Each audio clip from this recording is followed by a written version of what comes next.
Drop this in the.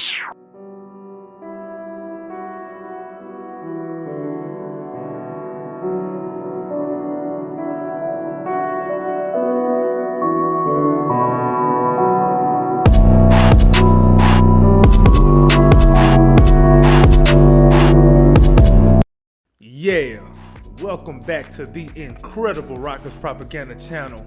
It is your mans, AK Infinity. Follow me on Twitter at AKInfinity_VVS. This is the next rendition of the what can said player improve on for next season.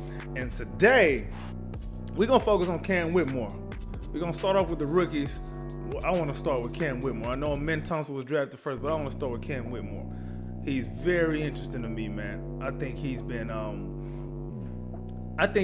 probably been better than what we expected, considering all of the situations that it had during the season. But before we get into it, yeah, go ahead and hit that like button, because y'all be feeling my content. It'd be like 90% of y'all watching my videos without subscribing. So y'all need to go ahead and hit that sub button. Otherwise, you just confirming your haterism. Stop drinking that haterade.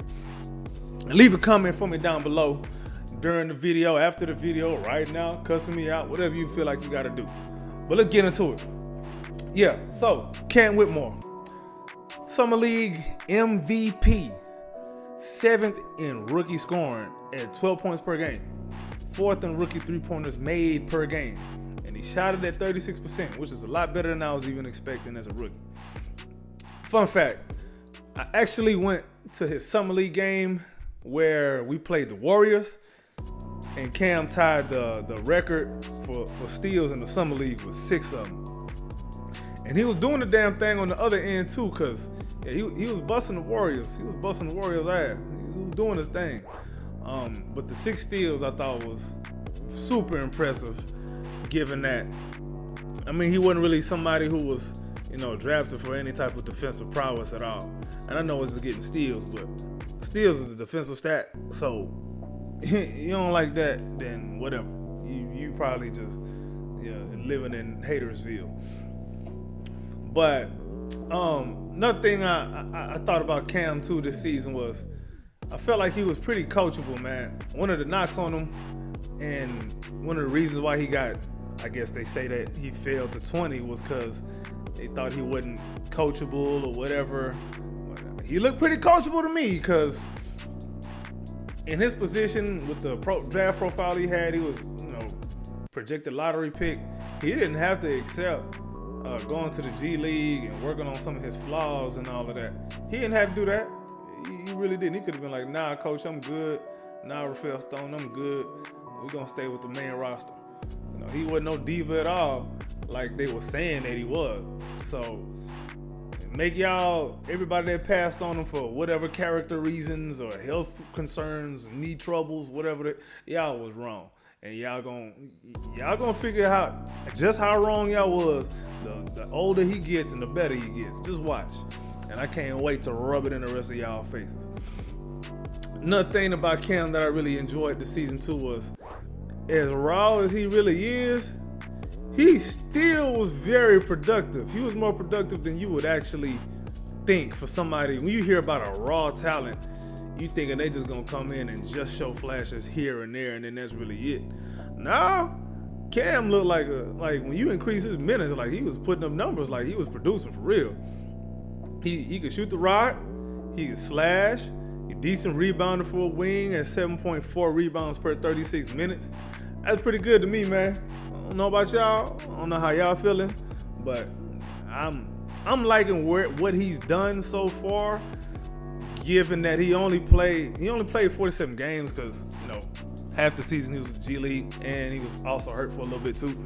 But like I said, man, for somebody with the tools that he has, you would expect him to be probably doing what he did as a rookie, maybe as a sophomore. But I'm good with this. Like I'm happy with his production, and I'm actually very excited about his future. Now, let's get on to what he needs to improve. And a lot of it is very obvious. One of them being that passing. My brother, you can't be averaging no 0.7 assists per game, bro. I understand you only play, 18, 19 minutes a game. bruh, you got to get me like 1.5 in that time span, bruh. You can't tell me that every time you drive in the paint that you ain't getting doubles. You don't see another defensive player crashing to come help, and you don't see a teammate open. You can't tell me you're not seeing that, bro. It's been so many times Cam will just pull up off of a make, miss, or whatever, fast break, whatever it is. Bro will just pull up and shoot a three. I mean, sometimes he hit it, which sometimes could be a bad thing for him because he got some of that Russell Westbrook in him where, all right, he hit one, all right, cool, I'm hot. After one shot, I feel like I'm hot. I'm finna shoot the rest of the game. Bruh, your career high in assists can't be 5. And the 5 is pretty all right, but I got some player comps for Cam, and the good ones are like Richard Jefferson, Jason Richardson, but even J.R. Smith. But a bad comp for Cam is Von Wafer. If you remember Von Wafer as a Rocket, he had some of the same issues. Not much of a passer. Shot selection was questionable, but when he got hot, boy, he was something else. So passing and shot selection, man, we got to improve on that, bro. Sometimes you got to get a rock up earlier in the possession to get it back later in the possession and take a better shot. That first shot that you see may not be the best shot. Give it up, go space somewhere, cut, set an off-ball screen, go do something else, bro. You can do that. Another thing, too, is he need an in-between game. A lot of time right now, he just, all right, I'm going to go to the basket, I'm going to go dunk on somebody, or I'm going to shoot a three. I do appreciate him trying to dunk on people, though. I really do. I really wish he would have got that one over Wemby because, boy, the way I'd have trolled Spurs fans for the rest of my life for that one dunk, I'm telling you right now, I'd have been banned in the city of San Antonio. Another thing he probably need to get better at is his defense. So he wasn't as bad on defense as you would expect. So his one-on-one, he was all right. I mean, sometimes he'll fall for them DeMar DeRozan pump fakes. Sometimes he would make some silly fouls here and there. It wasn't too bad. But one-on-one defensively, he was all right. But it's when you had to get him in rotation, he'd just get lost. And sure, he would recover sometimes and get a block. But if you knew where you were supposed to be in the first place, you wouldn't have to recover so much. And also, he'd go for some of these crazy steals. Like, bruh, I understand you at the top of the key. You feel like you're super athletic. But, man, you putting your backline defense in a bind doing all that. And he'd do it a lot. And sometimes he may have pulled him playing like that. But I appreciate the confidence. That's one thing about Cam, though. You can't tell me this man ain't about hoops. You can't tell me this man ain't really the most confident person on the floor when he out there. Like, he doesn't play like somebody who's concerned about his numbers. He out there trying to hoop. He ain't trying to hear whatever y'all talking about over there. He's trying to hoop. Last thing that I think Cam need to work on, brother, why are you shooting 68% from the free throw line for somebody who loves to get to the rack? The older you get, the more chances he gets, the more drives he gets to the rim. He's going to be somebody who I believe may end up being a high free throw guy. Because typically guys like that with that build who like to get to the rim, they end up being high free throw attempt guys. And if you're going to get to the line, let's say you get to the line 6-7 times a game. Man, you can't just be hitting 4 or 5 of them, man. We need you to be hitting, if you get into the line 7, you need to make 6 at least. If you get into the line, 8-9 times, you need to be hitting 7 of them, 7-8 of them. You know what I mean? 6-8% ain't gonna cut it. You need to be at least at 75% at least, and I'm really being generous. Because as good as a 3-point shooter as he is, you would expect, the free throw percentage to be a little higher than 6-8%. Why is your center, Alperen Sengun, shooting a higher free throw percentage than you?